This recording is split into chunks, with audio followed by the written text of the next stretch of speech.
저지와 시저는 과거 MADS 시절부터 꽤나 많이 다투었으며 주먹다짐까지 하는 모습을 연출하였습니다. 하지만 이들은 이윽고 진정한 문제가 베가펑크라는 것을 깨닫게 되었고 베가펑크를 타도하기 위한 조직인 네오 MADS를 설립했습니다. 참고로 과거 제파가 해군을 부숴버리기 위하여 네오 해군을 설립한 전적이 있습니다. 그리고 네오 MADS의 수정은 저지와 시저로 보이며 구성원은 시저의 부하들과 저지의 자식들로 추정이 됩니다. 그리고 네오 MADS는 신세계의 강자들과 비교하기는 무리이나 그래도 중소규모의 해적단보다는 무력적으로 더 강한 집단이며 무엇보다 베가펑크와 세틀라이트들 정도를 제외하면 지적으로는 가장 뛰어난 집단이기에 훗날 네오 MADS가 원피스 세계관에 지대한 영향을 끼칠 것만은 확실해 보입니다. 그리고 공교롭게도 베가펑크가 루피와 우호적인 관계인 반면 저지와 시저는 밀짚모자 일당과 적대적인 관계이기에 베가펑크를 노리는 네오 MADS와 베가펑크를 품은 밀짚모자 일당은 자연스럽게 대립구도에 놓였다고 볼 수 있습니다. 스투시는 자신의 은인 베가펑크를 돕기 위하여 CP0를 배신한 이후 밀짚모자 일당을 도와 루치와 카쿠를 잠재우는 데 성공하였고 그 이후 사라진 스텔라를 찾기 위하여 에그헤드 섬 전역을 수색합니다. 하지만 스투시는 결국 스텔라를 찾지는 못하였고 밀짚모자 일당이 세라핌에게 공격당하였고 스투시는 자리를 피합니다. 그리고 스투시는 현재 해군이 베가펑크를 사살하기 위하여 에그헤드로 오고 있다는 정보를 전달해주기 위하여 곧바로 센토마루에게 연락합니다. 그리고 스투시는 센토마루에게 CP0의 임무는 닥터를 말살하고 키자루의 도착을 기다리는 것이라고 말했고 센토마루는 해군대장이자 자신과 친한 키자루가 오고 있다는 소식을 듣고 매우 놀랍니다. 그리고 스투시는 세계정부가 오하라 사태보다 에그헤드 사태를 더 크게 보고 있기에 버스토코를 훨씬 상회하는 전력이 에그헤드로 오고 있다고 말합니다. 그리고 스투시는 세계정부가 강경하게 대응하는 이유가 이유 1. 닥터는 오하라의 금지된 연구를 이어받아서 그 이상으로 진행하고 있다. 이유 2. 오하라에는 없었던 전투력이 에그헤드에는 있다 라고 말합니다. 그렇기에 세계정부에서는 오하라의 고고학자들이 연구한 것을 세계 최고의 두뇌를 가진 베가펑크가 이어받아 더 깊게 연구하는 것에 1차적으로 위기를 느꼈고 에그헤드에는 세라핌과 파시피스타 마크3라는 걸출한 전력들이 있기에 기어코 해군대장을 출격시킨 것입니다. 또한 세라핌 명령 위권 최상위권에 해당하는 오로성 역시 세라핌 회수를 위하여 위험을 무릅쓰고 오하라로 오고 있는 것으로 추정됩니다.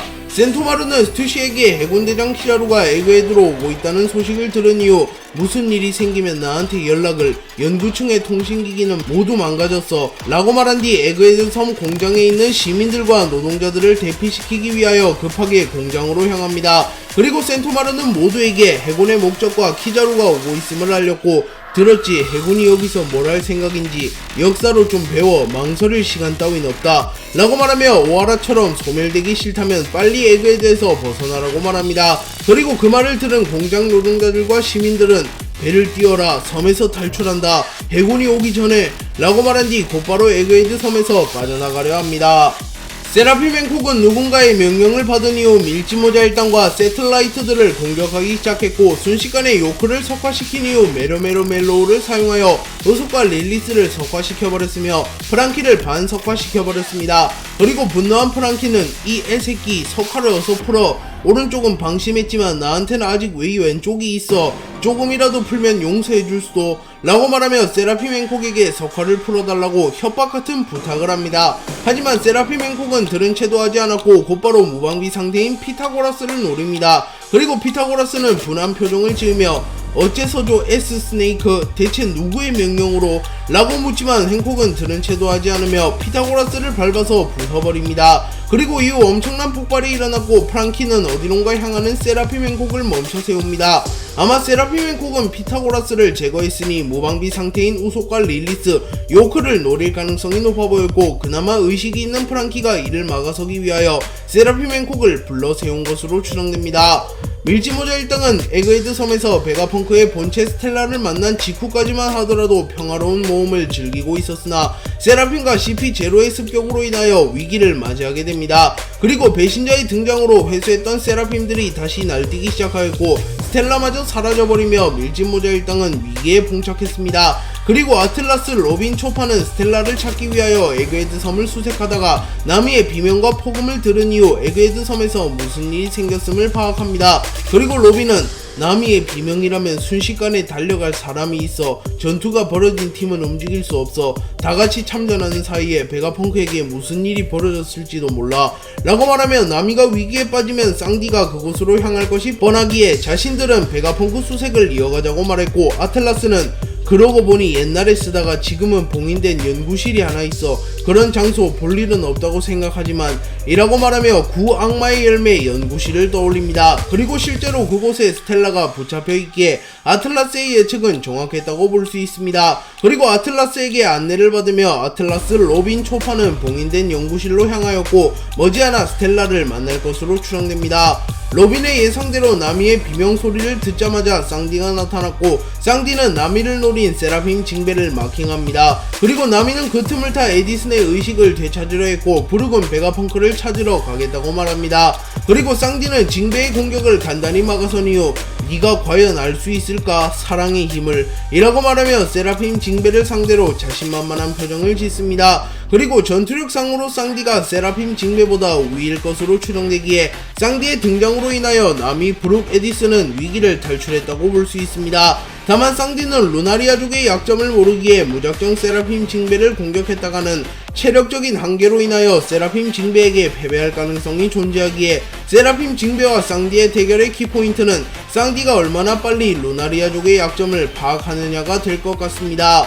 루피, 루치, 카쿠, 조로는 세라핌의 약점을 파악한 이후 세라핌, 미호쿠와 쿠마의 등에 불꽃이 꺼진 이유를 노리려 합니다. 하지만 좀처럼 타이밍이 나오지 않았고 조로와 루피는 지친 듯한 모습을 연출합니다. 그리고 루피, 루치, 카쿠, 조로가 세라핌, 쿠마를 상대하는 사이 세라핌, 미호쿠가 사라져버렸고 루치는 죽일 순서를 바꿨군. 수고가 드는 놈들을 뒷전으로 하고 약자부터 처리한다. 그 녀석들이 동료인 경우 강자의 동료도 유도할 수 있으니까 라고 말하며 세라핌이 전략적인 사냥을 하고 있다고 말합니다. 그러자 조로는 곧바로 세라핌 미호쿠를 쫓아갔고 루피는 조로가 심각한 길치인 것을 알았기에 카쿠에게 야 우소 같이 가줘 저 녀석 금방 미아가 된다고 라고 말했고 카쿠는 곧바로 조로를 따라갑니다. 그리고 카쿠는 어이 누가 우솝이라는 거냐 라고 발끈하며 코가 길다고 해서 전부 우솝은 아니라고 화를 냅니다. 그리고 루피는 곧바로 세라핌 쿠마를 공격했고 루치는 답답해하며 멍청이 기다려 밀지모자 생각 좀 해 그런 방식으로는 아무리 해봐야 쓰러뜨리지 못해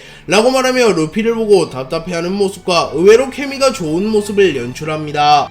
밀지모자 일당이 에그헤드 섬에 도달하기 3개월 전 누군가가 성지 마리조아에 연락하여 여기는 에그헤드 상층부에 할 얘기가 있다. 닥터 베가펑크가 공백의 100년을 연구하고 있다. 라는 말을 하였고 공백의 100년을 연구하는 것은 즉결 처형 대상이며 그것을 연구하는 이가 베가펑크라면 심각한 사안이었기에 세계정부에서는 사이퍼폴을 파견하여 공백의 100년에 대하여 연구하고 있는지 조사하려 합니다. 하지만 사이퍼폴들이 파견되는 족족 단서를 찾지 못하며 실종되어 버렸고 세계정부는 베가펑크를 더욱 의심하기 시작합니다. 그리고 누군가가 오로성과 직접 통화를 한 이후 오로성은 베가펑크가 공백의 100년을 연구하고 있다는 것을 확신한 뒤 사이퍼폴 중 가장 강하고 임무 완수 확률이 높은 CP0를 파견하여 베가펑크를 암살하려 합니다. 하지만 세계정부에서는 베가펑크가 분명 최첨단 과학병기들을 사용하여 반격할 거라고 예상했고 오로성 중 한 명인 세턴성은 스스로 에그헤드로의 출항을 결정합니다. 또한 해군대장 키자루를 포함한 무수히 많은 해군의 강자들도 대동하며 베가펑크를 확실하게 처단하려 합니다.